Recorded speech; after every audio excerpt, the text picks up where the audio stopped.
Okay. Well, I'm just delighted to have you all here, and I'm really excited about where this writing project will lead us. What I'm going to do to start with is just outline the vision we have for the project and tell you a little bit of what we've planned. And then we've got Moira, give us a wave, and Graham, who will tell us a bit more about burns and stigma from their points of view. Hug has long been involved in a variety of creative processes, and we've produced books of our work, and we've presented our work at SMAP and other events. The last opportunity really came out of the Scottish Recovery Network's Right to Recovery project, and some of us enjoyed a great evening at Velocity. In the dim and distant past, it feels like a million years ago now, here in Inverness. But many of our members have asked us for opportunities for creative work and for writing opportunities. We were notified at the end of October that there was some money available from the Scottish Government to support health and wellbeing through the Highland Third Sector Interface, which we could bid for. And the survey that we carried out last summer told us that our members really wanted us to continue to try to tackle stigma through creativity. So we joined the dots up, and we decided to bid for a year-long project to challenge stigma through writing and other creative projects. We know that if we're challenging stigma, we need to challenge it out with our own community of people with mental illness. And we felt that it would be useful to link into some mainstream events across Scotland in order to increase our reach. And burns was a really interesting choice. So Moira will tell you a little bit about why that's the case and some of the work she's been done in understanding burns. But as a well-loved Scottish cultural icon, he was an obvious choice for touch points through the year. In addition, this year is the Scottish Year of Storytelling, and there are lots of events and resources that we can draw on throughout the year. So that's how come we're launching this as close to Burns Night as possible. I'm sure you'll be mighty relieved to know I'm not planning ode to a haggis in my dulcet Lancashire tones. So the plan is that the project will run for a year, that between March and August we'll run monthly tutored sessions.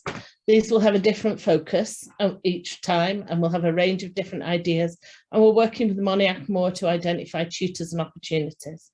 The sessions might be around poetry, short stories, or writing about place or from our lived experience. Around these events there will be other opportunities for writing and sharing your work, both online and face-to-face. It's really important that we make the project as accessible as possible. It'll be focused on writing, but we're exploring how we can include opportunities to share the other creative work that you want to share: photography, crafting, painting, performance. At various times during the year, there'll be other events. In July, for example, the month that Burns died, we plan to take a storytelling bench around to some of the locations in Highland and both share and gather stories. SMAF will offer opportunities to share our work, and we hope to publish a book around September. Following that, we'll take the book on tour around the Highlands to publicise it and share our work. In doing this, we will also increase awareness and challenge the stigma around mental illness. And finally, we intend to close the project with a Burns Supper in January 2023. After we've heard from our speakers, I'll tell you what about the next steps and how you can get involved and informed about what's happening. But right now, I'm going to hand over to Moira to tell us a bit more about Robert Burns. Thanks, Sue. Right, I'll just share my screen here. Let me get the right one. There we go. Everyone seen that all okay? Yeah, brilliant. Okay, so yeah, thanks, Sue. I'm really delighted to be here this afternoon. When Sue got in touch with me back in December, completely out of the blue, and said, we're really interested in your work and we want to make more out of this, I thought, oh, brilliant. As a researcher, to have your work have some sort of impact beyond the walls of the university is really, really meaningful. And having my material come out to groups like yourselves and for it to be a stimulus for your own creativity, I think it's really exciting. And I've already said to Sue, I'm very happy to be involved over the course of the year-long project, because I really want to see how this all comes, how it all comes to fruition and what you all produce. So what I'm going to do for the next 20 minutes or so is really just give you an overview of my work, which is focused on Burns's mental health and some of the connections between his episodes of poor mental health and his creativity. Before I do that, as I always do, I just want to flag that some of the quotes that I share in here, which come from Burns himself, can be quite challenging. They can be quite difficult. So in terms of describing his own experience, so just to prepare you for that. I always go into these things never being quite sure who knows what, so I thought we'd start just with a very brief overview of who is Robert Burns. Obviously, he's kind of been across various aspects of the media this week because it has been Burns Night. We're celebrating his 263rd birthday on Tuesday. So Burns was born in the village of Alloway down in Ayrshire, and he was the son of William Burns, a tenant farmer. Now, William Burns actually came from the northeast himself, from up around Mearns, around kind of Stonehaven area, made his way south first to Edinburgh and then across to Ayrshire, where he settled and married and had his family. Robert was a husband and he was a father to 12 children. 9 of those were with his wife, Jean Armour, the other 3 to 3 other women. And it's one of those aspects of his public persona that people really seem to hang on to, him being a bit of a ladies' man. But beyond that, he was also a farmer himself. He was an excise man, which is essentially like a government tax collector. He was a poet, and he was also a collector and editor of songs. And he's really responsible for the preservation for a lot of Scottish oral culture from the 18th century. If you think about his timing following in from Highland clearances and the loss of communities through emigration, either within Scotland or beyond Scotland's borders, he's collecting a lot of kind of songs and stories and then having them published, and they're still preserved for us today. The bulk of his published poetry comes in poems chiefly in the Scottish dialect, first published in Kilmarnock in 1786, and then a more expanded edition, which I'll come and speak about a little bit, is published the following year in Edinburgh, 1787. But his poetic and creative output goes well beyond the songs that are in that volume. Over his lifetime, he writes or is involved heavily in editing more than 600 poems and songs. So we all know the favourites like To a Mouse and Tam O'Shanter and Auld Lang Syne, but there is so much more out there. And I'm hoping that what I highlight for you today are not in any great detail, because it would be great if you go away and kind of have a look and engage with these yourself. But some of the songs that particularly relate to his mental health, but are perhaps not as well known, and certainly not really ones that you'll find on the school curriculum, for example. But as well as being a poet, a songwriter, song editor, he's also a very prolific letter writer. And this is where the bulk of my work's focused, is on his correspondence. And it's fantastic. Surprises a lot of people to know that all except one of his letters are actually written in English. He doesn't tend to write in Scots within his letters, but his command of the English language is just as accomplished as his Scots, despite the fact that he says Scots conveys his sense and his emotion more effectively. We've got about 800 letters written by Burns and about 400 letters written to him. So we've got some of the conversations kind of working both ways. And it's within his correspondence that we find his first reference to his mental health. That is a letter to his father that he writes in December 1781. And it's actually the only surviving letter that we have from Burns to his father. And you may have seen just before Christmas the big news about the Honresfeld collection that's been bought by a consortium of libraries. It's got all those papers around Walter Scott and the Brontes and things in it as well. That letter sits in that collection. So we're really excited that it's going to get to stay in Scotland. But in this letter that Burns writes to his father in December 81, he says, "The weakness of my nerves has so debilitated my mind that I dare not either review past events or look forward into futurity. For the least anxiety or perturbation in my breast produces a most unhappy effect in my whole frame." So this is him writing. He's not famous yet. He's in some poetry and some songs, but it's not really a serious venture. He's 22, 23 years old. He's gone from the open, airy fields of Ayrshire. Not to say that farming would not be a difficult life, because it would be, but he's moved from that really kind of open landscape to the port town of Irvine, so it's much more closed in. He's gone there to learn the trade of flax dressing, which is preparing linen flax from harvesting through to weaving.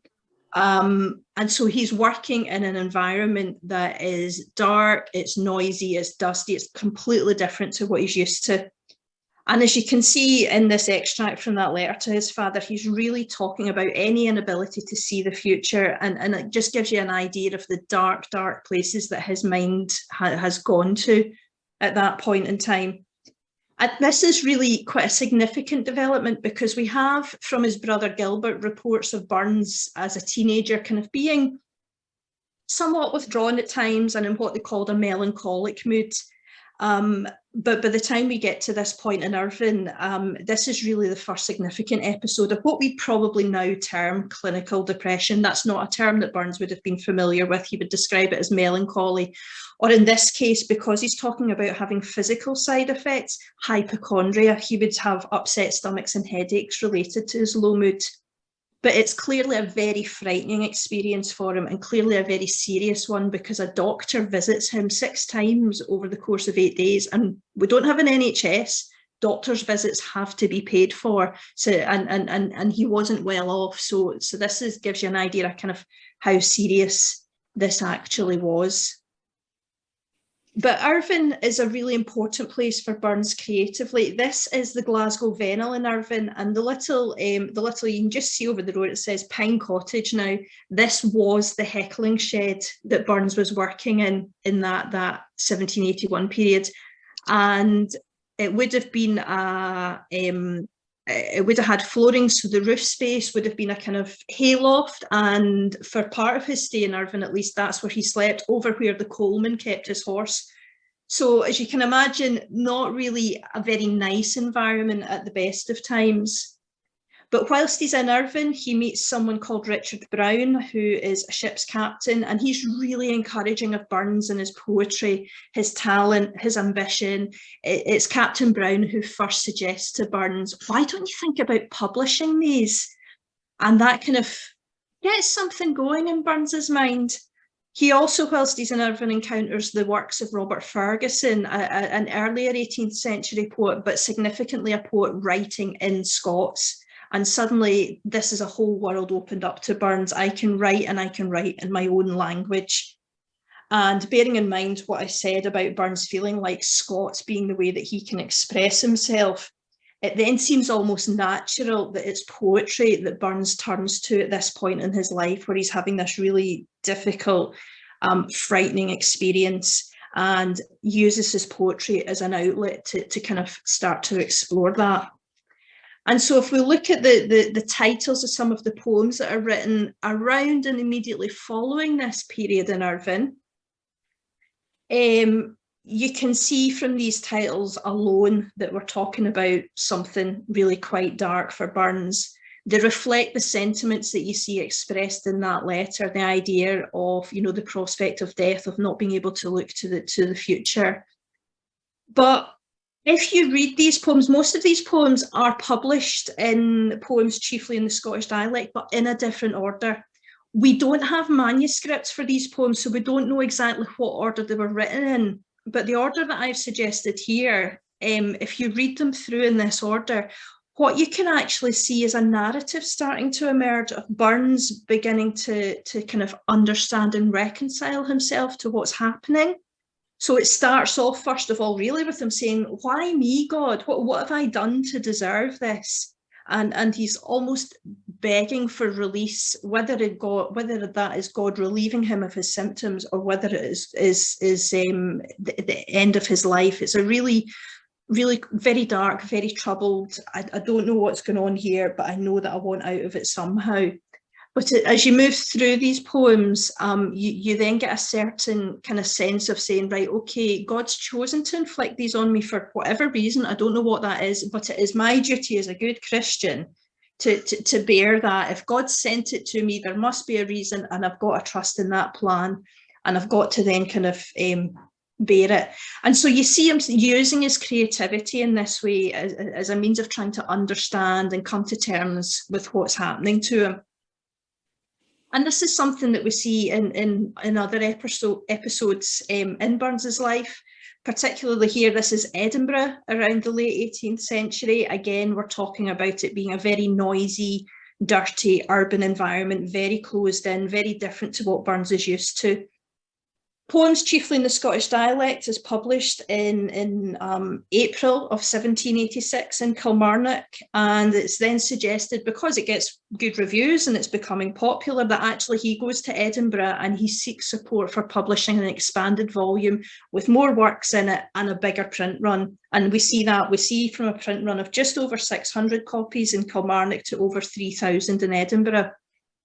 But when he goes to Edinburgh, as well as this change in the environment away from the open air of Ayrshire and the fields and his family, we've also got the additional pressures of him living up to his height.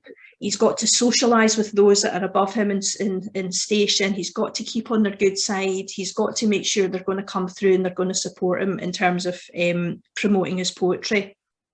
And in December of 1786, we see almost what feels like a repetition of what we saw in Irvine. He starts sliding into another depressive episode. And as he's going into that, he writes a poem called A Winter's Night.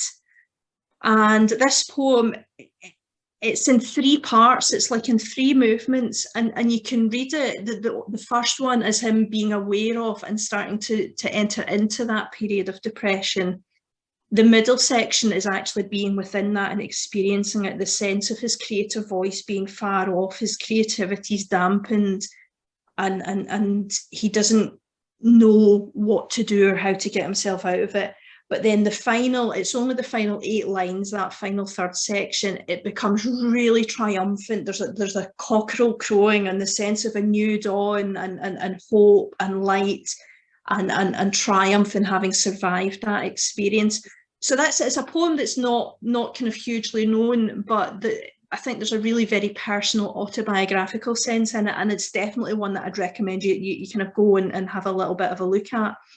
But we see that again, we had in those Irvine poems, Winter a Dirge, and now we have this one, A Winter's Night, that wintry imagery, so images of winter, images of storms, very natural imagery. And the seasonal patterns are something that point to things that Burns is connecting with in terms of his own mental health.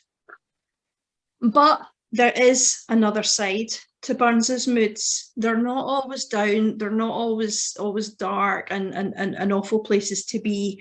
We have periods where he's in really quite an elevated mood, and we start to see the things that we would associate with what we'd now recognise as hypomania. He engages in impulsive behaviour, impulsive and ill-advised decision-making, excessive energy, excessive optimism and outlook, and a little bit of a kind of grandiose sense of just how good he actually is.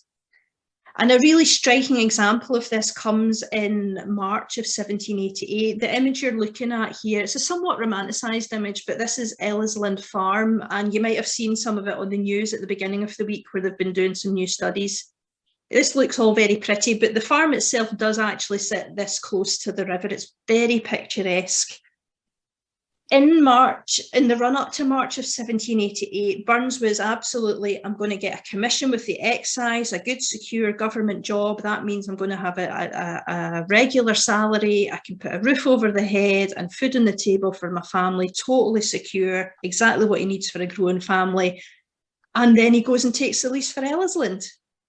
And he knows himself and he says to his friends, this is a bad bargain for me. At the time when he was speaking with Patrick Miller, the landlord here, Miller offered him 2 other farms. And those 2 other farms had far better land. They had far better buildings. They would have been far better for him commercially, financially, in a sense of supporting his family. Whereas Ellisland here, new farm buildings were needed. The land needed to be improved. And still he opts for this. He opts for what he calls his sequestered romantic spot. And I think about the fact that it sits right on the banks of the River Nith, this close.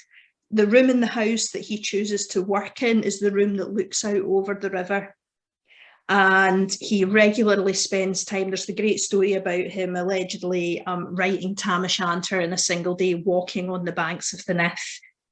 And this is where water, I think, is really important for Burns in terms of his mental health. It's an element that is really, it's really calming, it's really peaceful, it's really therapeutic, and whether it's as a subject for his work or whether it's simply just its presence whilst he's working, it really, really works for him.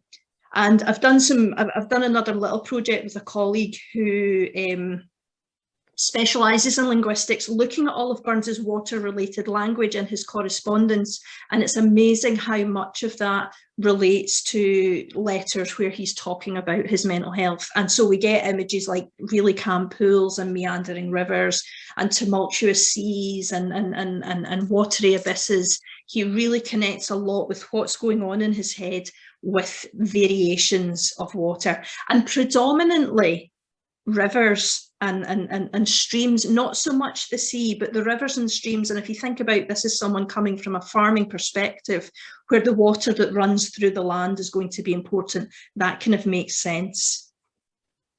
But for me, I think Ellisland is the place that really gives rise to one of the most powerful creative expressions of Burns's disordered moods. As I say, he takes the lease in March of 1788. He then moves on to the farm site and spends much of that year building the farmhouse that's needed. And eventually, come November, he moves his family and his wife and his 2 young children.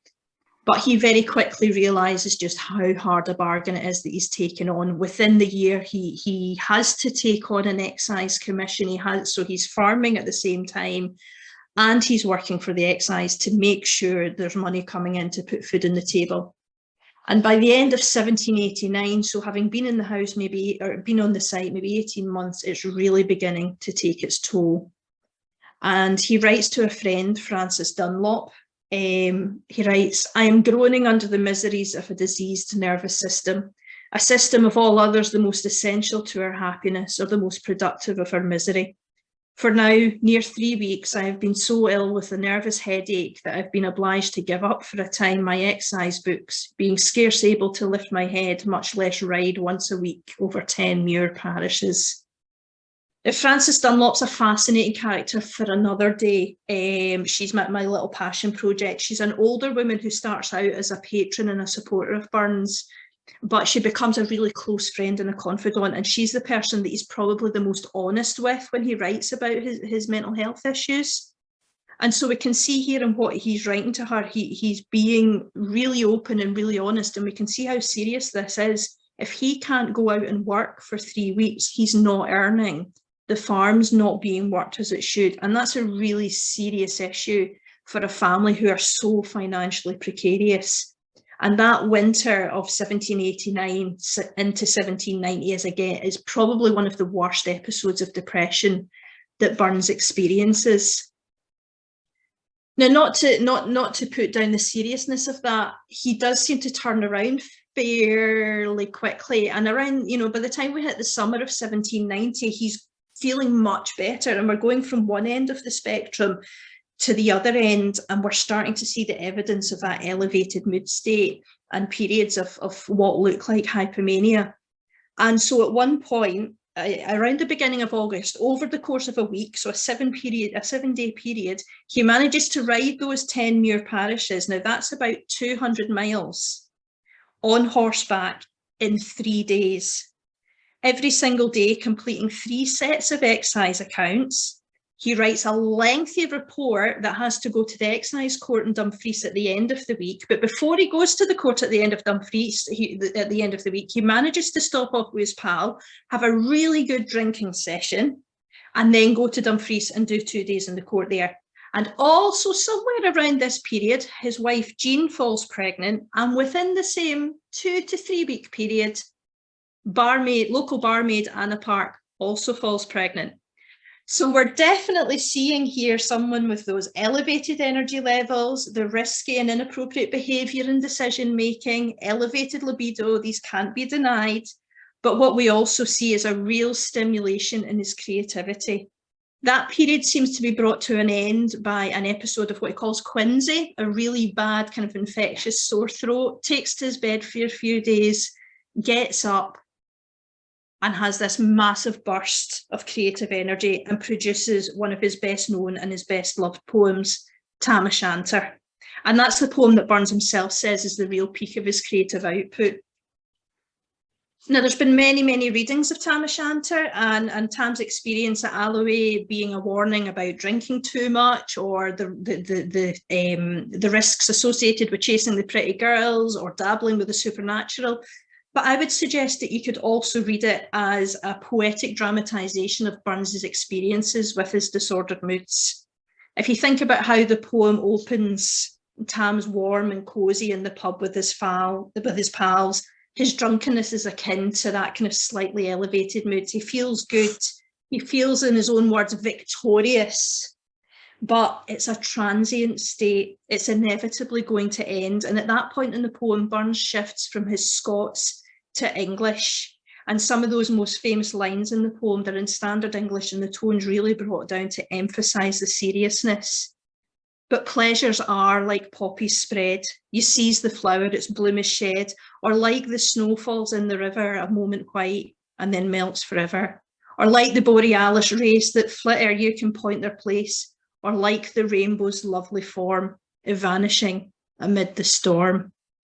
Tam has to go out and brave that storm. And if you think about, as I mentioned, the wintry, stormy imagery that Burns draws on when he's writing about his mental health, that storm that Tam has to go into can be seen to be the inevitable need, or the inevitability of the depression setting in. But there is light at the end of the tunnel, or at least there's light in the kirkyard, and Tam is drawn into that because he's desperate to escape that storm, desperate to escape the depression. And as the poem then progresses, he ignores the rational thought and common sense of the horse, who doesn't want anything to do with it and doesn't want to go near it. And he becomes more and more engrossed with the whirling and the burling of the witches as they're dancing. And you could imagine this somehow fits with the whirling and burling of Burns's thoughts as he enters one of those kind of elevated mood states, up until the point where it can be no longer contained. And it's "Well done, Cutty Sark," Tam exclaims. All hell breaks loose. All control is lost in the poem. That sense of that, you know, the kind of loss of the control and the absence of any kind of proper sense of judgment that goes with these mood states. And the thoughts and the actions of the poems gallop as frantically as Meg gallops trying to make for the bridge. So it's possible to read the poem not just as a humorous warning, as I mentioned, about getting drunk or about chasing pretty girls, but also potentially Burns warning himself about the potential consequences of that elevated mood state, the drunken-like state that sometimes he finds him in, reminding himself of the transience of happiness and the inevitability of the stormy darkness of depression. And as the poem plays out, on some level, I think what we do is we see Burns reconciling himself to the presence of these moods in his life. But importantly, what he's doing is accepting that they are part of him and that they are essential to his creativity. And so that's it. That's a kind of rapid fire. Here's Robert Burns and his mental health and his creativity. There's a whole lot more about that could be said. As I've mentioned, I'm very happy to be involved over the course of the year, and specifically now, if there's anything that you'd like to know more about, I'm very happy to chat further and take questions. Thank you. Thanks, Moira. That was really interesting. You know, I've never looked at Burns's poem. I've read Tam O'Shanter, and I've had it read to me, and not really seen it as a sort of story of reflection of his own moods. I think I've held Burns parties for 15 years now, starting off with 28 people, and the most I've ever had at one of my parties is 98. So it gets a bit raucous themselves. But I've heard lots and lots of different people speak about Burns, but I've never heard anyone focus on his mental health. So never mind focus. I've never heard anybody even mention it and talked about his drunkenness and his like for the ladies, but not really his mental health. So I'm just going to offer it up if anybody's got any quick questions they'd like to ask Moira before we move to hear from Graham. If you wave or stick your hand up, I can see you.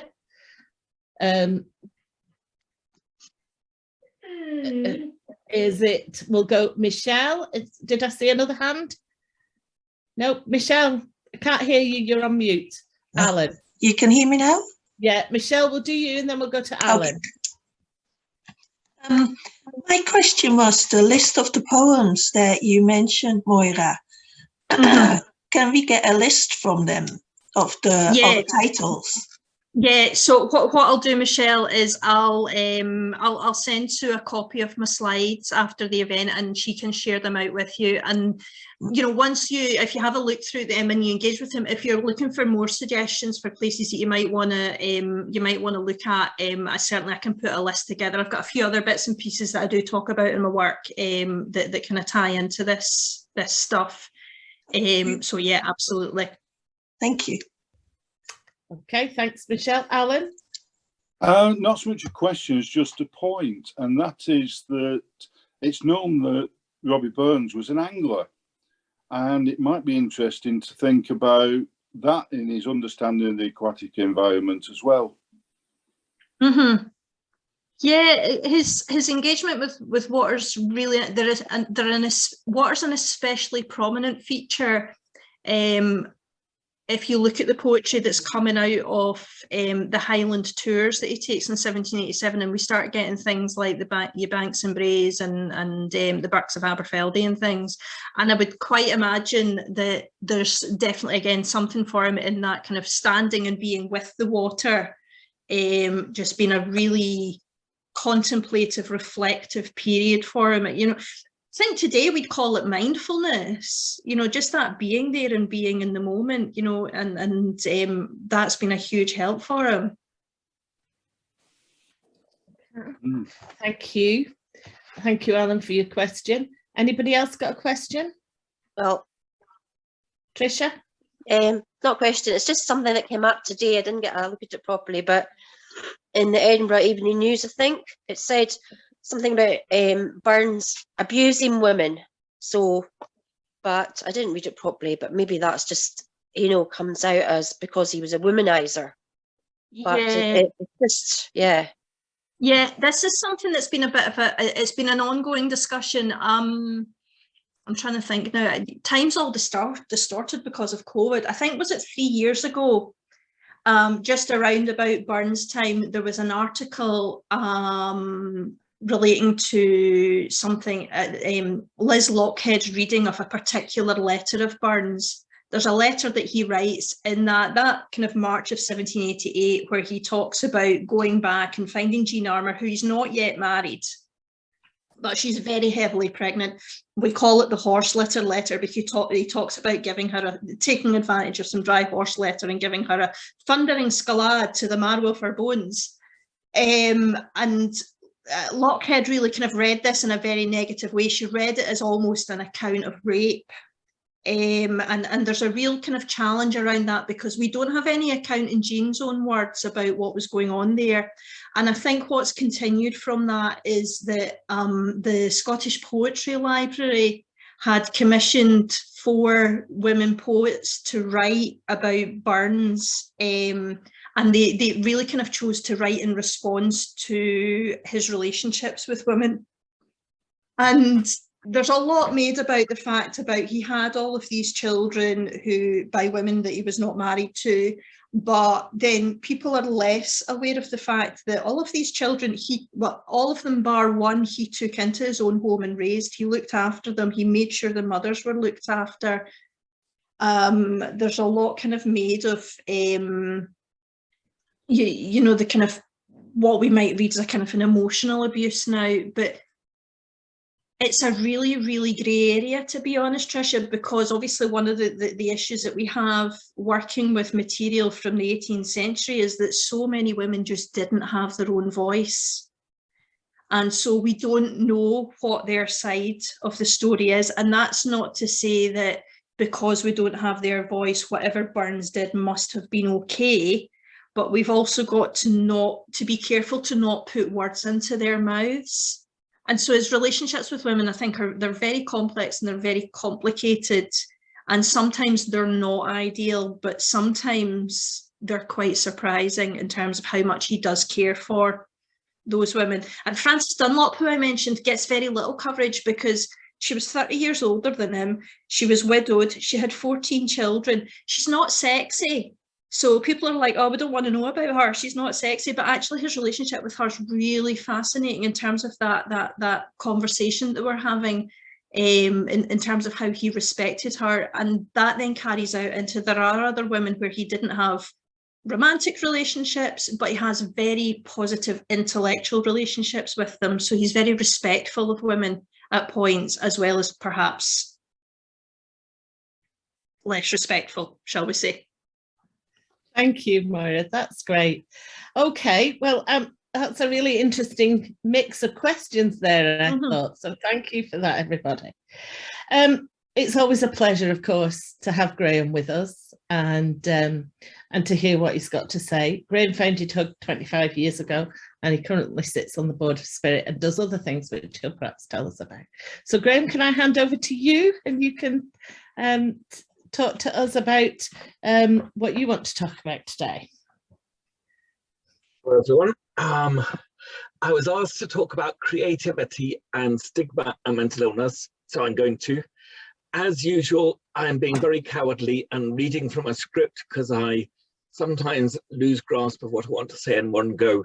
So I shall read through my notes and see where we end up, and hopefully we'll have a discussion at the end. And that's about it. And I can talk about any other things afterwards, but I shall launch into this and see where we are. Thank you. Hello, everyone. Today, I'm not here in my work role or as a director of Spirit, but in my role as a writer. Unfortunately, I have to start off with a denial of expertise about my knowledge of creativity and stigma.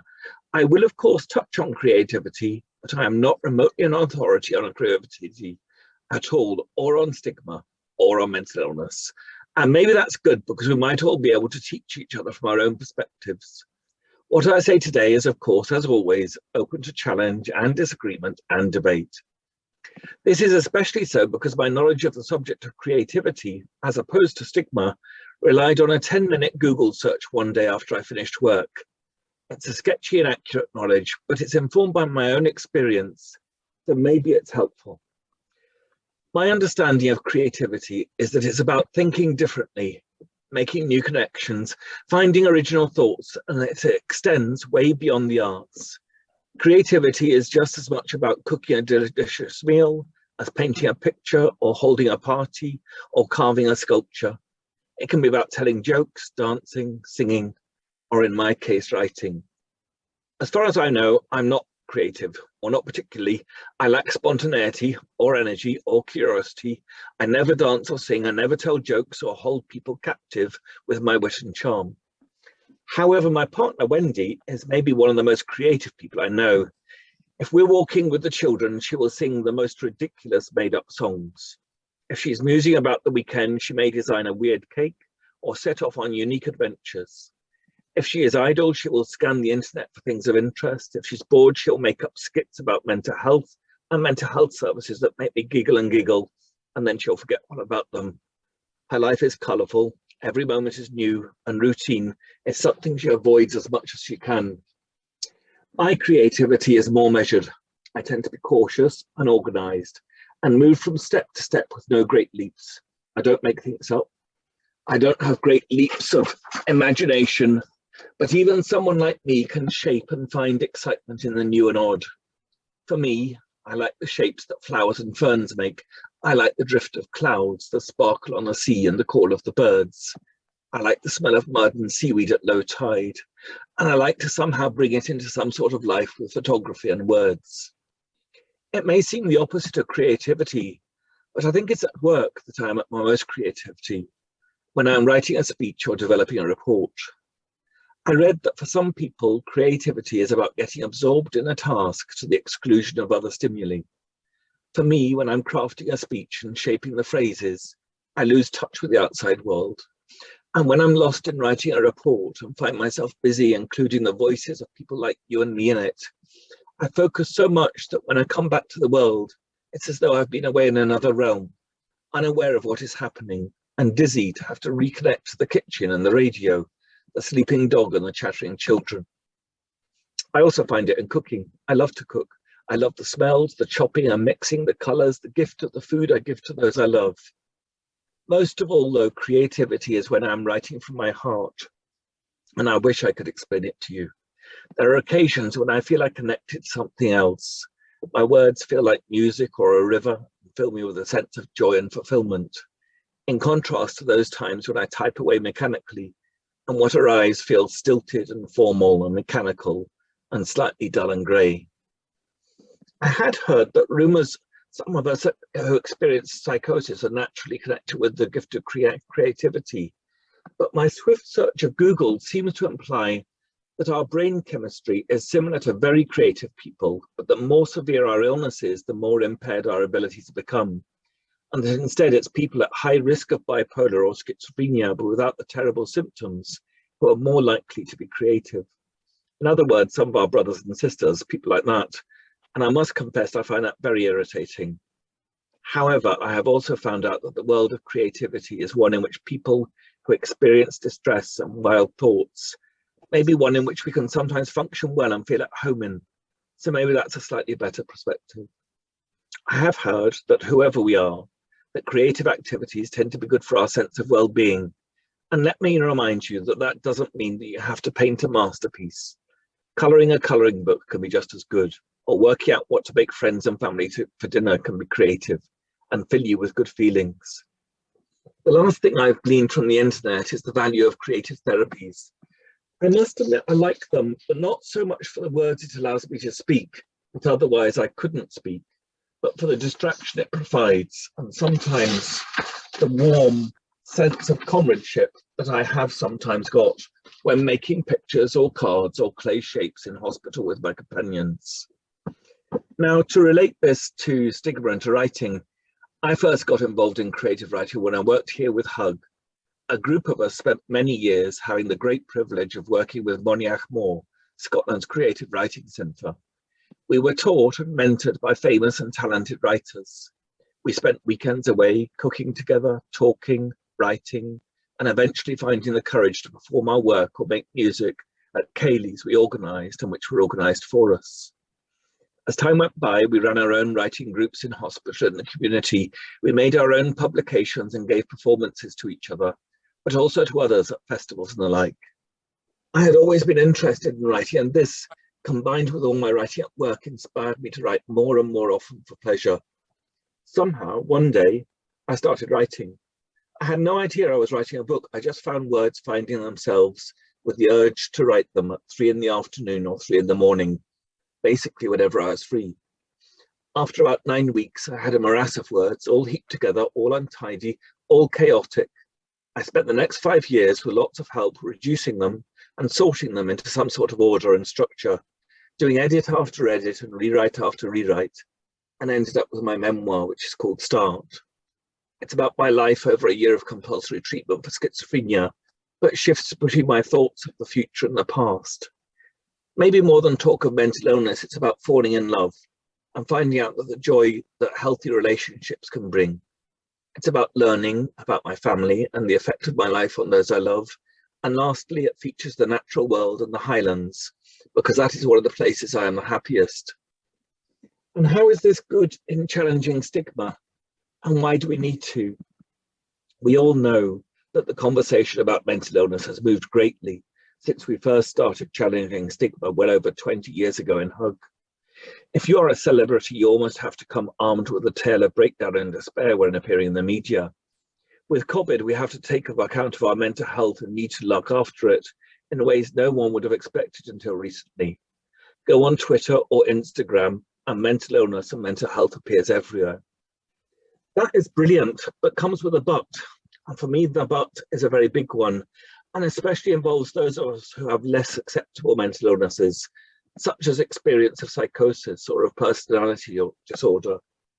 And also, I'm not sure if I dare say this, stigma flourishes when our friends and relatives and acquaintance encounter us when we are caught in despair and the like, when they come face to face with the reality of illness. We have done a wonderful sanitising job with mental illness. The images I tend to see tend to be of young, fashionable, attractive people doing a lot of smiling, and in far too many cases talking of their recovery journey. That's needed. For people to know that not only could your next door neighbour have a mental illness is wonderful, but to realise that the people they aspire to be could also have a mental illness is also wonderful. It gives rise to new and much kinder conversations. But the mental illness I encounter is not something to aspire to.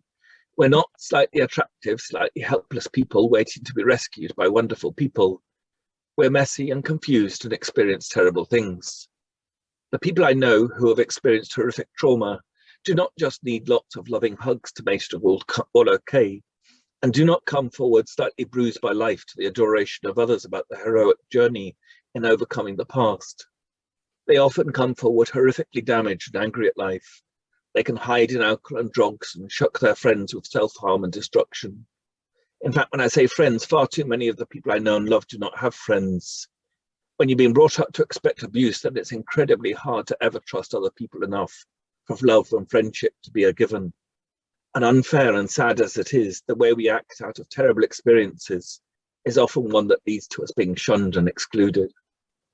It's grossly unfair to think that having been pretty much destroyed by the world we were born into, the effect of that damage on us can lead to us being even more damaged by the way society reacts to what that very trauma did to us. For a long time, I have felt that society has an unfulfilled obligation to those who have been harmed, if you like, on its watch, and that we go nowhere very useful and can betray people by just telling people to act responsibility and remember their DVD skills when they doubt they can live through the rest of the night. The same applies to so many other people with other mental issues. I know that my suicide attempts and the times I have been hospitalized have profoundly damaged people I love dearly. And although there are a host of other reasons, imagine that my mental illness contributed to the destruction of my marriage and the fact that I have not seen my son more than twice in the last 13 years. However much I may know, and those I love know that I'm not trying to harm anyone else, when I have been determined to harm myself or kill myself, it creates a pain that cannot be described when witnessed by those who would do anything they would do to stop me feeling the pain I experience all too often. I imagine all of you can think of times when our agony or our mania or our delusions have been pretty hard for other people to deal with. That does not mean we're at fault or should be shunned, but it does help explain why so many of us can have such horrible lives. And the fact that society does not know how to respond to this reality is just one more reason why life can feel so unjust. Rather than just take charming photos of people like you and I smiling and dancing some impossible dream, which in itself is good, I think we need to look at what we can do with our creativity in the world of incomprehension and misunderstanding. We all, every one of us, have a story, and every story is complicated but worth telling. Telling our story in such a way that people understand us better is my vision. Telling the story that shows we are beautiful and wonderful, despite the pain we're in, and despite the fact we get drunk to drown out the past, and despite the fact that we fall out with those we love because we cannot bear being rejected by other people. I'm naive. I think creativity makes us into better people. And I think it makes the people who through it come to understand us in a more honest way into better people. Creativity is a lovely way of both ripping off the mask of pretense and helping people see that even when we're ugly with our tears and our thoughts and our lack of ability to take control of our life, we are still absolutely wonderful beings, because of course, in some way, everyone is. I'm going to finish here. I hope over the coming months you find a multitude of ways of expressing yourself, and hope that some of that expression is about the smiley faces, the laughter and joy we can all bring to the world I was so harsh about earlier. I also hope it's about beautiful flowers and entrancing conversations. But most of all, I hope it challenges those people, myself included, who think they have a neat and perfect way of viewing and describing life with a mental illness. Through this, we learn and connect. And by doing this, the fear of the different and the seemingly alien can become understandable. Those people who may have avoided us in the street may come up to us to welcome us in their lives. and we may in turn feel some joy at being welcomed. And with this, prejudice and discrimination may slowly start to slip and slink away. Thank you so much, and good luck to this wonderful writing and creativity project. And that's me finished. I've done my talk. I hope that was okay. And I seem to be staring at my face. That was wonderful, Graham. And I'm sure we've got lots of people who want to come back with something. Catherine, I can see you've got your hand up. Does anybody else want to ask something? Wave at me. Karen. So if we do Catherine and then Karen, please. Hello, it's just to say how well Graham's done that and how much it's touched that each of us have a life journey worth telling. Thank you. Thank you so much, Catherine. We do. We all have a story worth telling, don't we? We're all unique people, and there's so much that is so valuable about us all. If we go to Karen and then Michelle is waving. Graham, not so much a question, but just that I noticed how well you described that, the messiness of mental health and how it's portrayed as such it's pittified in the media and in the TV shows and in everything that we read, but it is actually quite messy a lot of the time. And yeah, I think that's lost. It meant something when you said it. It kind of resonated with me, so thank you. Thank you so much, Karen. I think it's a horrible world we sometimes inhabit, isn't it? And it's hard to navigate it.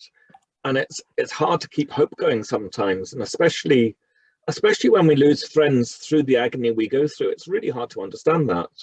And I suppose what's wonderful is in groups like Hug, where we can drop some of our masks of pretense and feel safe and comfortable in each other's company.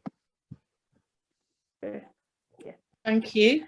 If we do Michelle and then Joanna and then Tricia, please.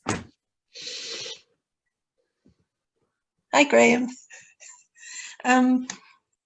You said, and it's true, I agree with that we all have our story to tell. My problem is I just can't find the right words. What could you recommend? What can you do to find the right words? Because I've got this real urge to get it out of me. But when I read your book as well, of course, and whenever I read things that you've read, I'm so in awe of your ability to find all those words to describe what you feel. And I find that really hard. Have you always had that gift, I would almost call it, or have you had to practice a lot? Had to practice a lot, and it's lovely to see you again, Michelle. I haven't seen you for ages and ages. I know. But I still haven't seen you swimming in the lake. I've just been. That's why I'm good. Still. I think. So I'm not sure what advice I would give. I think it's daring to write and knowing you'll get it wrong, perhaps. That you'll never get it perfect, but it's still valuable in itself. That I suppose when we look at famous writers or musicians or actors, we can feel jealous that we don't come up to their standard immediately. But very few people are the most talented in the world, and there's still value in it. I think often when you see people playing music in the pubs, they don't put a standard to say, I've got to do the best ever gig I've ever done in my life. They do it for the pleasure of it. Yeah. And it's maybe learning the pleasure of words without judging yourself, I think. And maybe doing things like this. Moniac Moore was so good for me. It taught me and many other people to be brave enough to say something out to other people. It's a terrifying thing to do when you first give voice to what you hope is something creative. And being in a supportive atmosphere where no one's going to say, well, you got that wrong and your form is wrong and your structure is wrong. That's terrifying. You don't want any of that. But when you're with people who could say, that reminds me of when I was down there and that was really nice, or whatever, is really, really good. And Moniac is also a really gentle way, if we can ever do it again, of learning from people who are really skilled. I'm not particularly skilled, but it's a good way of doing it. I hope maybe this writing project would help people such as you to gain the confidence to pen some words and find some pleasure in them. I suppose the last thing, of course, is that sometimes our lives are such that when we write from life, it can be a very painful thing to do.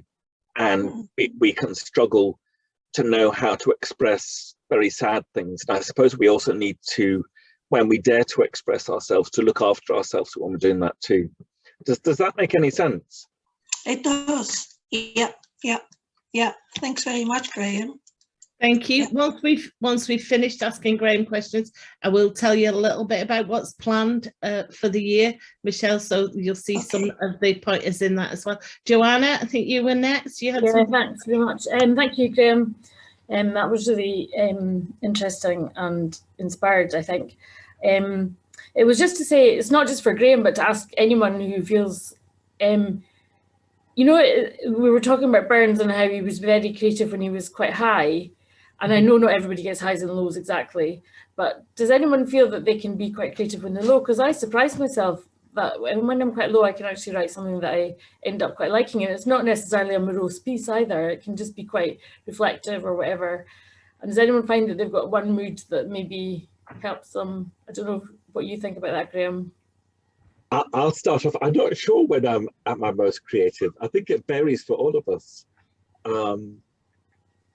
I think when I'm very excited by life, I've never gone in, had highs, but sometimes when I'm very excited with life, I can be so impatient that I create a sort of patchwork of words that are not very useful.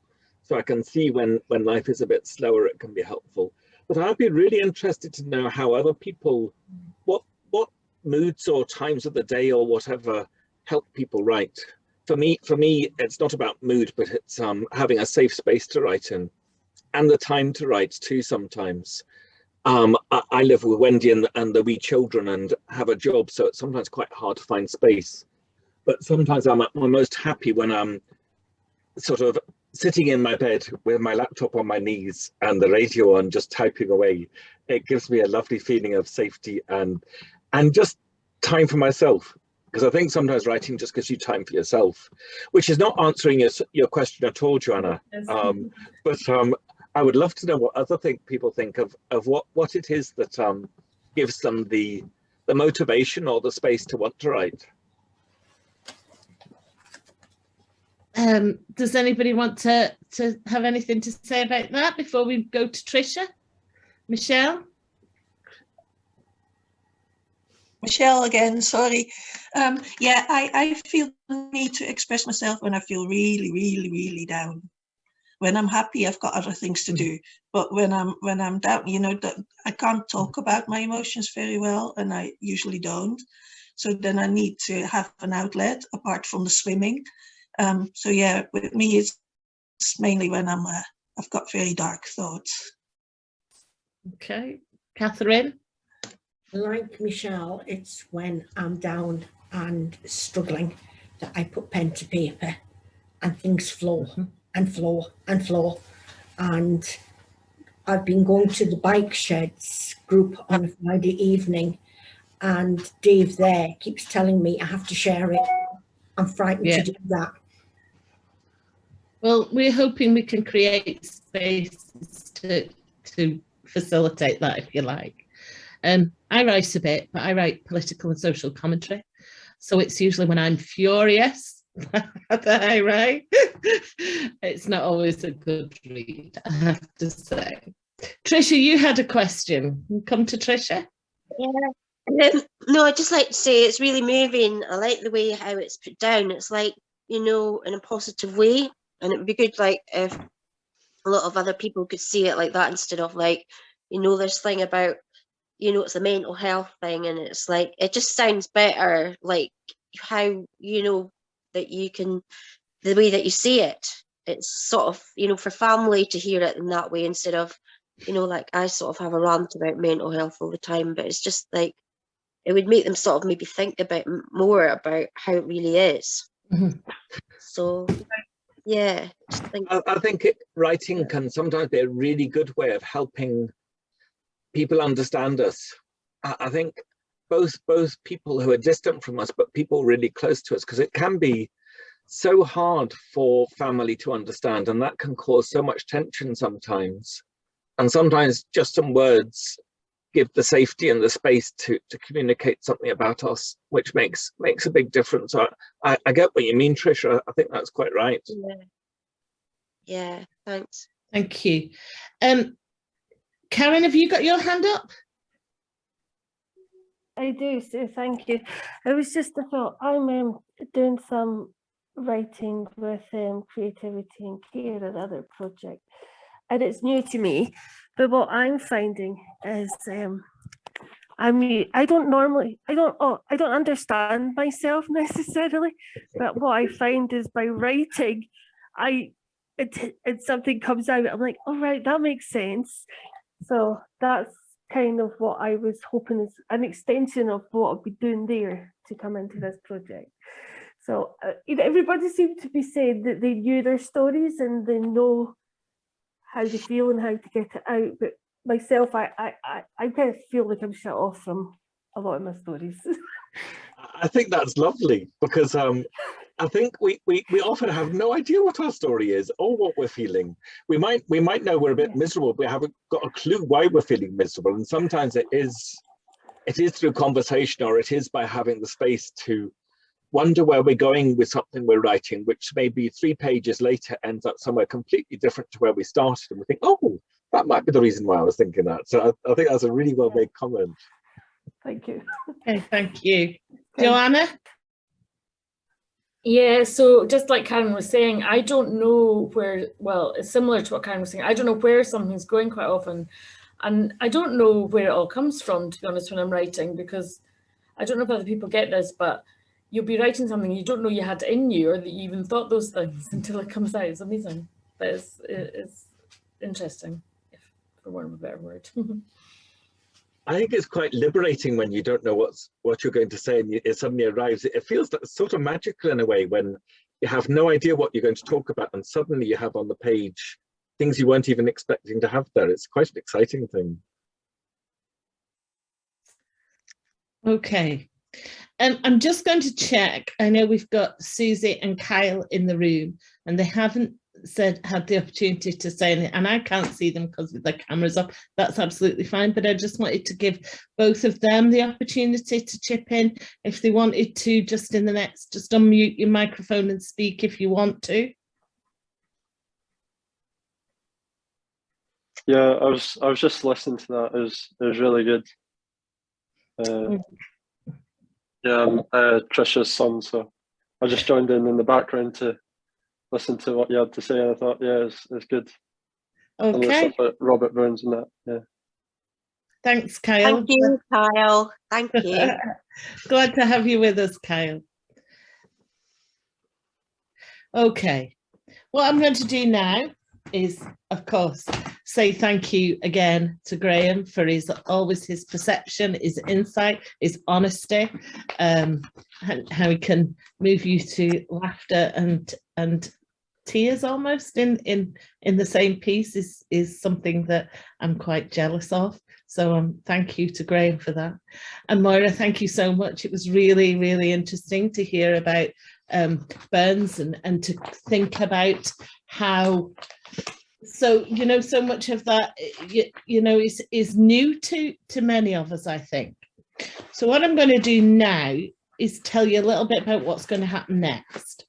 So we are expecting, you know, this came about very quickly in response to a sudden source of funding that was available. So we wanted to launch it today so we could tie it in with the sort of Burns touch points, if you like. So we're expecting our first tutored session to be in March, and there will be 6 months, like I said, of tutored sessions. Between then and now, we'll be seeking out tutors, organising events, speaking with partners and other organisations around Highland. There will be a feature in the local papers, and we're going to publicise what is happening through mail shots, email, Facebook, Eventbrite. We obviously need to have your permission to contact you as per GDPR criteria. So we've got a project membership form. If you want to take part and you want further information, then please email us. I'm going to give you the email address in a minute, and we can then send you back the membership form. You can give us your permission to contact you with what's available. We'll also pop that form on our website. This feels really exciting. It feels like we're starting something new and bright, which will bring us together, hopefully face to face, but also through a wide variety of digital methods. And I would just urge you all to watch this space because it's going to be great. We're going to pop this meetings video up on YouTube, I think, Jamie, are we? Yeah, my technical advisor there. And so other people who haven't been able to get here this afternoon or who just weren't able to join us for whatever reason can see it and get involved. But I'm really excited by it and I hope you are too. So yeah, thank you all for coming. Thank you again to Graham and Moira, and I will speak to you or see you all soon. If you want to email your details to hug@spiritadvocacy.org.uk, Jamie and I will pick up those emails probably on Monday now and send you back a form so that we can keep your details. And it's just lovely to see you all, and I hope soon we see you all in person, which would be magnificent. Thank you very much, everybody. Thank you. Bye. Bye. Is she English? Yeah. Thank you. Bye-bye. Thank you, David. Bye.